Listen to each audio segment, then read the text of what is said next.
पिछली श्रृंखला में हमने जायसी पर विचार किया और यह जाना कि जायसी भक्ति काल के प्रसिद्ध सूफी संत थे। इनका जन्म उत्तर प्रदेश के अमेठी जिले के जायस गांव में 1492 ईस्वी में हुआ था और मृत्यु इनकी 1548 ईस्वी में हुई थी। इनके पिता का नाम मोहम्मद मंगेज था। इन्होंने पद्मावत, अखरावट, आखिरी कलाम आदि अनेक प्रसिद्ध ग्रंथ लिखे थे, लेकिन सर्वाधिक प्रसिद्धि इनको पद्मावत से मिली। इन्होंने अन्य कवियों की भांति अपनी रचना की भाषा मातृभाषा को बनाया ताकि वह जन जन तक पहुंच सके या उनकी रचना लोकप्रिय हो सके, और ऐसा हुआ भी। कोई भी साहित्य जगत से जुड़ा हुआ कोई भी ऐसा व्यक्ति नहीं है जो पद्मावत के बारे में नहीं जानता है। जहाँ तक उनके पेशे की बात है तो प्रारंभ में वे खेती बाड़ी का काम करते थे गांव में, लेकिन मुख्य रूप से वे निर्गुण भक्ति धारा के संत थे और उस समय में लगभग सभी लोग स्वाध्याय के बल पर ज्ञानार्जन करते थे।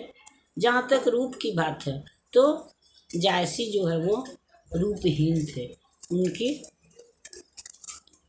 बाईं आँख और बायां कान दोनों ही चेचक के प्रभाव से क्षतिग्रस्त हो गया था, जिसको कि उन्होंने गुण के रूप में स्वीकार किया।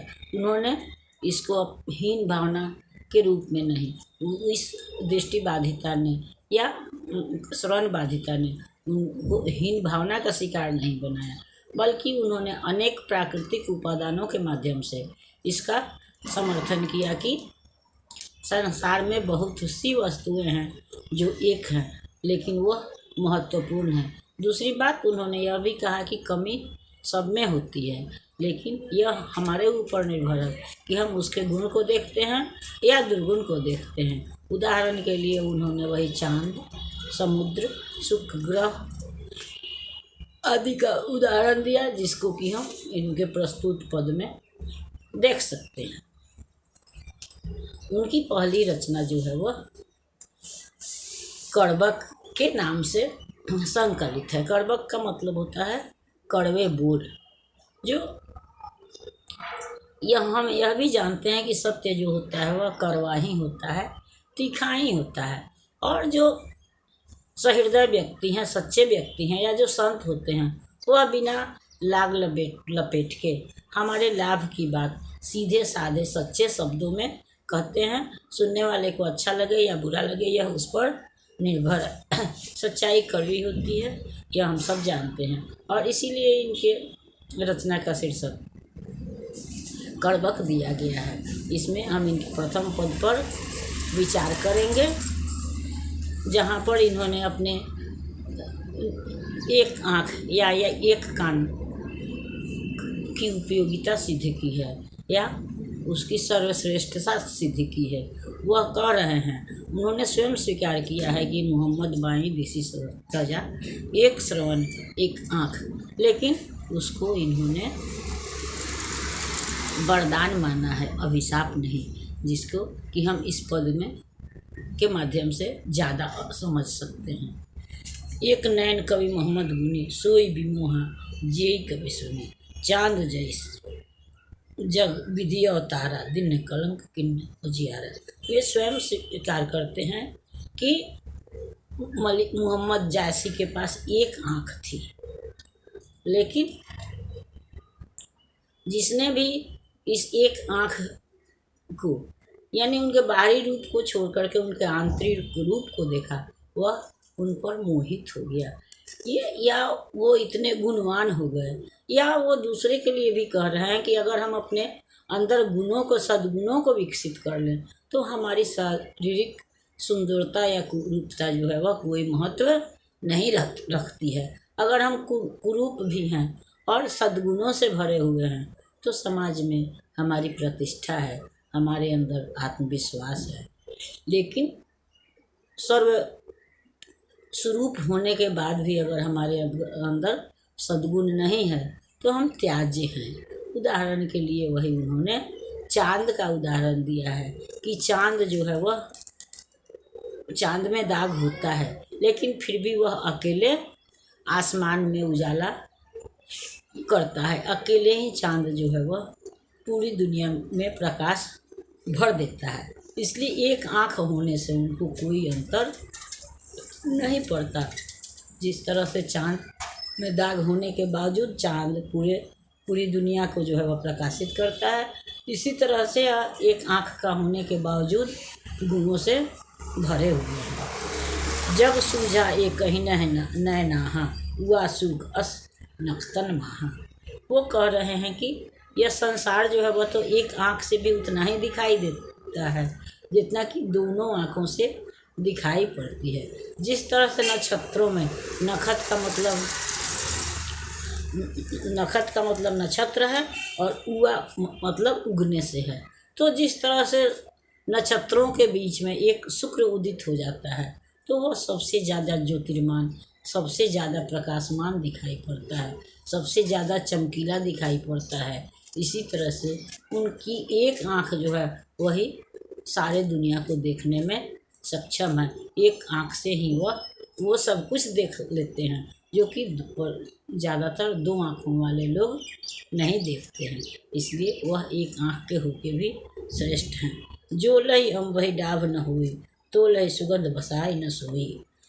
फिर वह आम के लिए कहते हैं कि आम में अगर मंजर नहीं लगे तो फिर उसमें सुगंध नहीं आएगा, फल नहीं आएगा। इसलिए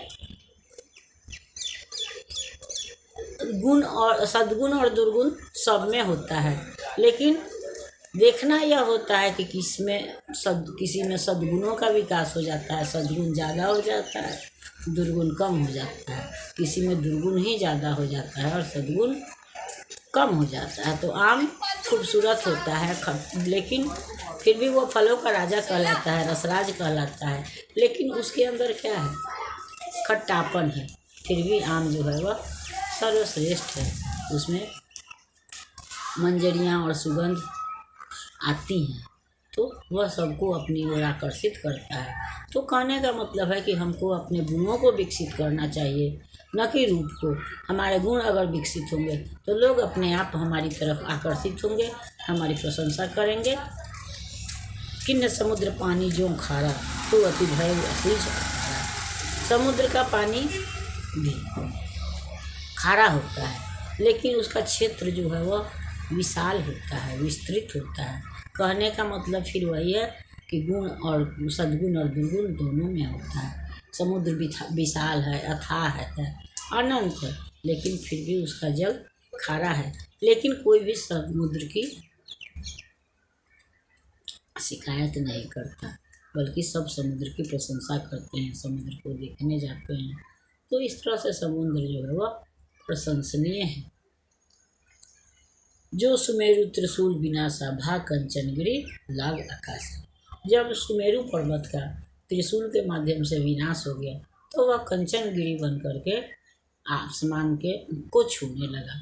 तो कहने का मतलब कि नष्ट होने के बावजूद भी, घायल होने के बावजूद भी मनुष्य जो है वह अपने गुणों का विकास कर सकता है और ये गुण जो है उसकी शारीरिक पूर्णता को ढक लेते हैं। या अगर एक कोई कमी है और उसमें हजारों सद्गुण हैं तो वह कमी भी उसकी छुप जाती है। इसलिए आवश्यकता है कि हम अपने गुणों का विकास करें। जो लही घड़ी कलंक न पड़ा कांच हुई नहीं कंचन पड़ा। यहाँ कोयला को हम कलंक के रूप में प्रस्तुत करते हैं। कहीं भी कोयले का उदाहरण जो है वह कलंक के लिए आता है। लेकिन अगर सोना जो है वह कोयले से तपाया नहीं जाता, कोयले से जलाया नहीं जाता, तो फिर कभी वह कुंदन नहीं बनता, कंचन उसका रूप नहीं निखरता, उससे गहने नहीं बनते। तो उसके लिए तो वहाँ कोयला भी महत्वपूर्ण हो जाता है कि सोने को गला के वह नए नए आकार प्रदान करता है, नए नए रूप प्रदान करता है। कहने का मतलब कि संसार में छोटी छोटी वस्तुएं जो हैं वो भी प्रशंसनीय हैं, स्मरणीय हैं, क्योंकि उनकी भी हमको जरूरत आवश्यकता पड़ती है। तो कहने का मतलब यहाँ है कि हम शारीरिक कुरूपता को नहीं बल्कि व्यक्तिगत आंतरिक गुण पर ध्यान दें, अपने आंतरिक गुणों का विकास करें। एक नयन जस दर्पण और देहि निर्मल भाव, सब रूपवंत गही मुख जो वहीं पहचाओ।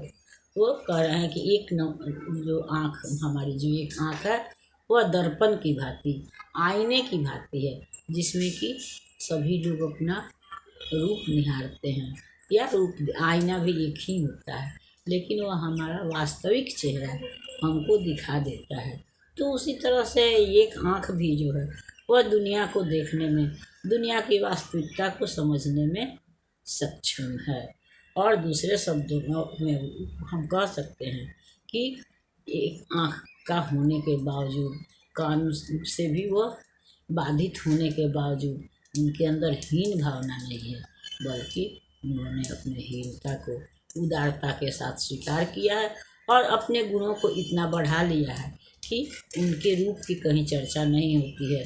चर्चा सब जगह पद्मावत की होती है, अखरावत की होती है, आखिरी कलाम की होती है, न कि जायसी की रूप की होती है।